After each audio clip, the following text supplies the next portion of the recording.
प्रणाम, नमस्कार, वंदे मातरम।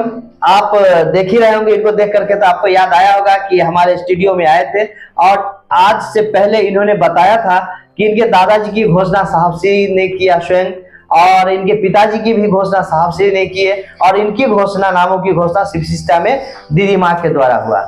तो आज मैं इनसे जानेंगे कि शिव शिष्टा की इनकी यात्रा।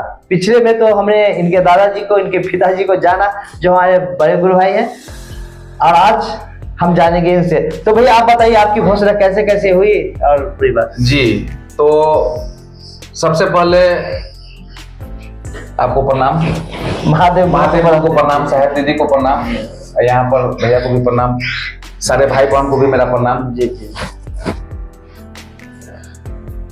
ऐसा सौभाग्य मिला है कि हमारी नामों की घोषणा सन 2000 ईस्वी को, जी, जब मैं 9th क्लास में था, जी, तो पिताजी, हम गया जिला में पढ़ते थे, पिताजी हमको लाने के लिए वहां गए, तो वहां से पटना आए, तो पिताजी बोले कि मैं महादेव का अपना गुरु बना लिया हूँ, शिष्य बन गया हूँ, तुम भी अपनी नामों की घोषणा साहिब श्री से मिल लो, वहां करवा लेना। तो मैंने अफसर फ्लैट में पहुंचा साहिब श्री के पास, साहिब श्री की बातों को वहां सुना, तो हमको लगा कि महादेव गुरु हो सकते हैं जीवन में। जब पिताजी बनाए हुए हैं, हम भी, हमारे भी माली गुरु हो सकते हैं। तो मैंने अपनी नामों की घोषणा, हमारी नामों की घोषणा दीदी नीलम आनंद के द्वारा, दीदी माँ के द्वारा, हमारी नामों की घोषणा की गई। वही पटना में, पटना अफसर फ्लैट जी, वही तो वो लोग रहते हैं। जी जी, वहीं रहते थे। साहब ज्वाइंट सेक्रेटरी भी थे, वहाँ पद पर थे। तो वहाँ हमारी नाम की घोषणा हुई। वहां से, उसके बाद वहां से हम और पिताजी चले आए। उसके बाद जयनगर में एक बार महोत्सव था, तो साहेब श्री पूरे परिवार से, साहेब श्री दीदी माँ, बरखा दीदी, अनु भैया, उसके बाद मोनू भैया, लवली दीदी, और हमारे साहेब श्री के समधी और समधिनी, सारे पूरे परिवार अच्छा हमारे घर पर आए वहाँ कोरोना में। जी, आने का हट थे हमारे चक्रपाणी फूफा। चक्रपाणी जी आपके फूफा जी? चक्रपाणी जी हमारे फूफा जी थे, जो साहब श्री के अंतरंग मित्र। जी, अंतरंग मित्र थे जी। और उन्होंने हट किया। साहेब श्री की इच्छा नहीं थी जी। जयनगर प्रखंड, जब जयनगर में महोत्सव हुआ, तो साहेब श्री चाहते थे उनके लिए इस संसार में जितने भी गुरु भाई और गुरु बहन हैं, सारे एक हैं। जिस प्रकार उनके घर के अपना पुत्र या अपना पुत्री होंगे, जो शिव शिष्टा में होंगे, जितना प्यार उनसे था, उतना ही प्यार उनको सारे गुरु भाई गुरु बहन से थी। उसमें कनिक उनको द्वेष भावना नहीं था, जिसका परिणाम आज शिव शिष्ट परिवार बनकर उभरा हुआ है। तो साहेब श्री की इच्छा नहीं थी कि कोरोना हम जाएं, लेकिन हमारे फूफा जी के हट पर उन्होंने आने का काम किया। किसी को बताने का वहां काम नहीं किया, नहीं तो भीड़ अधिक हो जाती जी। यहाँ पर आए, आशीर्वाद मिला, और जिस दिन से साहब यहाँ पर आए, उससे पहले भी हमारे पिताजी गुरु काज कर रहे थे जी। लेकिन साहेब श्री के आने के बाद जी, यहाँ का दुनिया ही बदल गया, हमारे घर का सिस्टम ही बदल गया जी।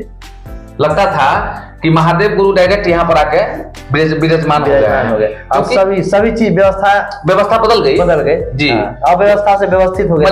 पहले जो था उसका हम लोग उपयोग नहीं कर पाते थे, लेकिन जब से महादेव को गुरु बनाए, जब से साहेब श्री हमारे यहाँ आए, तो जो है उसी में हम लोग उपयोग कर रहे हैं जी। मतलब भोग कर रहे हैं। तो क्योंकि गुरु ज्ञान दे दिए हैं, तो गुरु ज्ञान दे दिए, तो ज्ञान का हम लोग लाभ उठा रहे हैं। चलिए, तो साहेब श्री आए, हम लोग का जीवन बदला जी। साहेब श्री शिवलीन होने से लगभग 2-3 महीना पहले वहां से, रांची से खबर आया कि आप लोगों को आना है। तो वहां हम लोग पहुंचे जी। तो वहां पहुंचने के बाद हम पिताजी के साथ गुरु कार्य करते थे, पहले भी करते थे, उनके साथ जाते आते थे जी। बराबर जाते थे। लगभग हरलाखी, पूरा मधुबनी जिला में सारे भाई बहन पहचानते थे कि ये भूलन गुरु भाई का लड़का है, विपुल गुरु भाई नाम है इनका जी।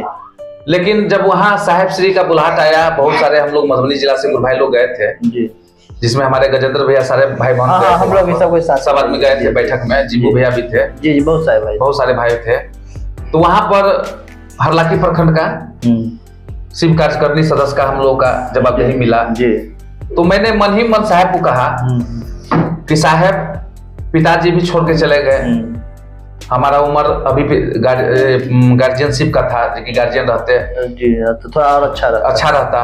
तो गार्जियन भी छोड़ के चले गए, दादाजी बहुत पहले चले गए, पिताजी भी चले गए। हम एक व्यवसाय करते हैं अपने घर पर, अपने बच्चे लोग को पढ़ाने के लिए, अपने घर को चलाने के लिए। तो हम लोग का बच्चा वहाँ मधुबनी में पढ़ता है, तो साहब श्री को वही कहे कि हम लोग पार लगेगा कि नहीं, गुरु का काम तो करेंगे लेकिन ये जवाबदेही पार लगेगा कि नहीं, पारिवारिक जिम्मेदारी को निभाते हुए महादेव का काम सही से हो इसके लिए इनसे दया, क्योंकि कोई काम का भार लीजिएगा तो उसको आपको पूरा करना, आपको निभाना पड़ेगा, तब गुरु काज सफल होगा जी। तो साहब श्री हंसने लगे, मैं मन ही मन कहा साहब श्री को, और साहब श्री हंसने लगे, और मन ही मन जवाब मिल गया कि सब काम हो जाएगा। जब संप्रेषण से प्रश्न गया, जिज्ञासा, और संप्रेषण से ही उत्तर आ गया। अरे उनको क्या कहिएगा सही बात है, क्या एक पुरानी बात है जी। कोई गुरु भाई हमारे बोले पिताजी से, हरलाखी के गुरु भाई, कि आप इतना आपका तबीयत खराब है तो आप साहब श्री को क्यों नहीं कहते हैं, आप क्यों नहीं मिले जाते हैं? तो हमारे पिताजी एक ही शब्द में उनको जवाब दिए कि साहेब श्री को मैं सूर्य समझता हूँ, सूर्य को टॉर्च की जरूरत नहीं होती है। तो आज तक सतदेव राय बुलंद गुरु भाई कभी साहेब श्री से नजर नहीं मिलाया, आज सूर्य से जाएगा कहने के लिए कि आप मैं इस परिस्थिति में हूँ, जो होगा सो महादेव की दया है, साहेब दीदी का आशीर्वाद है, बस यही हुआ, यही उनका भरोसा था, विश्वास था। हमको भार मिला तो ईमानदारी पूर्वक हम हरलाखी प्रखंड का चाहते हैं कि गुरु काज संपन्नता हो, अच्छा से गुरु काज हो, हमारे गुरु बदनाम नहीं हो, हमारे साहेब दीदी बदनाम नहीं हो, ना कभी नहीं, हमारे कोई गुरु भाई गुरु बहन बदनाम ना हो। जो हमें समय निकलता है उस समय में हम ईमानदारी से गुरु का काम करते हैं, सारे भाई बहन को लेकर चलने का काम करते हैं।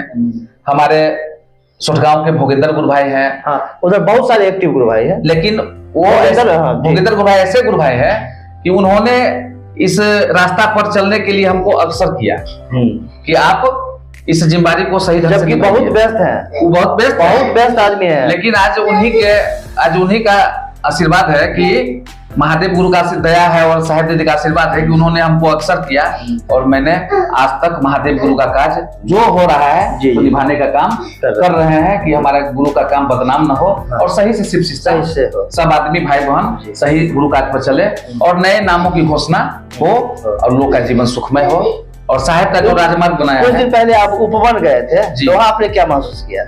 उपवन में बउआ थोड़ा तंग कर रहा है, बउआ को फिर हम आते हैं, इधर आ जाओ, इधर आ जाओ, इधर आ जाओ, इधर आ जाइए, इधर आ जाइए, इधर आ जाइए, हाँ ले लीजिए बुआ को, बुआ किधर, हाँ आइए आइए आइए। ये हमारे विपुल भाई के सुपुत्र है, और ये बैठे हुए हैं, थोड़ा आ जाइए आ जाइए, इधर आ जाइए, पापा के पास आइए, आइए आइए, हाँ हाँ बस, हाँ बैठे, हाँ ठीक है, आप ठीक है जी। तब उपवन गए थे वहां पर, तो वहां पर मेन जाते हैं साहेब श्री से सानिध्य में कि वहाँ। आपका क्या नाम है, नाम बताइए? आपके गुरु कौन है? महादेव, महादेव गुरु है। महादेव गुरु को प्रणाम कीजिए, प्रणाम कीजिए, प्रणाम कीजिए, हाँ जी। तो वहां गए थे, जो साहेब श्री का सानिध्य मिले और कुछ आशीर्वाद भी मिले कि गुरु काज हम लोग ईमानदारी से त्रितम गति से करें, जो साहेब श्री का सपना रहा उस सपना को साकार करें। और होता क्या है कि जिस प्रकार हम लोग मोबाइल का बैटरी रिचार्ज करते हैं, चार्ज करते हैं, सो लो हो जाता है, तो हम लोग भी शिव शिष्य परिवार के एक बैटरी की है, जो वहां जाते हैं साहेब श्री से उपवन जाते हैं रिचार्ज कराने, साहेब श्री के आभा मंडल में जी जी, कि वहाँ बैटरी थोड़ा चार्ज हो जाए, थोड़ा शिव शिष्टता से जुड़ाव हो जाए, और हम भी जो वहाँ ज्ञान सीखे हैं तो दूसरे भाई बहन को तो सिखा दें, हाँ अपना प्रखंड में आके, अपने इलाका में आके। तो आपका ये मतलब एक विचार हुआ कि उपवन हम शिव शिष्यों को जाना चाहिए जी, और वहाँ जाकर के अपने साहब श्री को अनुभूत कीजिए, साहब श्री आपको वहाँ पर मिलेंगे, निश्चित रूप से जाना चाहिए। आप भाव दीजिए साहब श्री का, सब वहाँ जाना चाहिए, और इस परिवार से अपने मन में जो भी दुविधाएं हो वो दुविधा को निकाल के शिव शिष्य परिवार में जुड़ना चाहिए, और जुड़ के ये गुरु नहीं मिलेंगे, ऐसे गुरु नहीं मिल सकते हैं, इनसे रिश्ता बनाइए, और हमारे साहेब श्री शिव शिष्य परिवार के नाम से भी खुले हुए हैं। शिव श्री हरिदानंद फाउंडेशन भी है, उसमें भी सदस्यता 3 विंग है। 3 विंग हाँ, उसमें तो बात होती रहती है, लेकिन मुख्य रूप से हम लोग उसमें जुड़िए, अपना सदस्यता लीजिए, क्योंकि वो आवश्यक नहीं है, लेकिन आप उसमें सदस्य बन सकते हैं। शिव शिष्टा से इसका कोई लेकिन सहयोग के लिए आप सदस्य। हम सारे भाई बहन को कहना चाहते हैं कि 3 सूत्र घर में रहिए, लेकिन 3 सूत्र को निभाइए। जब तक 3 सूत्र नहीं निभाइएगा, मैंने परखा है, अनुभूत किया है, परिणाम पाया है, जीवन बदला है, आपका भी जीवन बदलेगा, लेकिन 3 सूत्र करना होगा जी। तो बस यही हम लोग की बातें हैं। महागुरु महादेव फिर मिलेंगे तो और सारी बातें करेंगे, क्योंकि बात तो अंत हो ही नहीं सकती, अनंत है महागुरु महादेव के शिष्यता। और हमारा ये लड़का है जी, 2 लड़की है, उसके बाद छोटा लड़का है जी। और पिताजी के बरखी के समय में हमारे गजेंद्र भैया भी गए थे जी, वहाँ पर गए थे, बहुत सारे भाई गए थे वहाँ पर जी, तारा भैया भी गए थे जी जी। तो मैंने वहाँ तारा भैया के पास रखा बउआ का नाम, इनकी घोषणा कर दीजिए। तो बोले कि 5 साल का होने दीजिए, थोड़ा समझने बुझने लगेगा तो करवा लीजिएगा। तो मैंने बोला कि जिसके परदादा हो महादेव का शिष्य, परदादा है, जिसके दादा है महादेव का शिष्य, जिनके पिताजी है महादेव का शिष्य, उनका लड़का भी, उनका पोता भी होगा महादेव का शिष्य जी जी जी। सांप का लड़का सांपे होगा ना जी, वो दूसरा तो नहीं हो सकता है। तो महादेव का चला महादेव, और महादेव का लड़का भी महादेव, इसलिए इनकी हम नामों की घोषणा मैंने करवा दिया 2022 को। वहां पर 17 मार्च 2022 को इनकी नामों की घोषणा करवा दिया। और समय आएगा तो ये भी महादेव का काम। साहब श्री शहर में थे, उसी समय इनके नाम की घोषणा हुई जी जी, सब साहब श्री की इच्छा से जी जी जी जी, जी बिल्कुल जी जी। तो आज का जो गुरु चर्चा है, इसको हम लोग विराम देते हैं। फिर किसी दिन और मिलते हैं तो और सारी बातें होंगी, फिर नए नए लोगों से नई बातें होंगी। तब तक आप सभी को मेरा प्रणाम।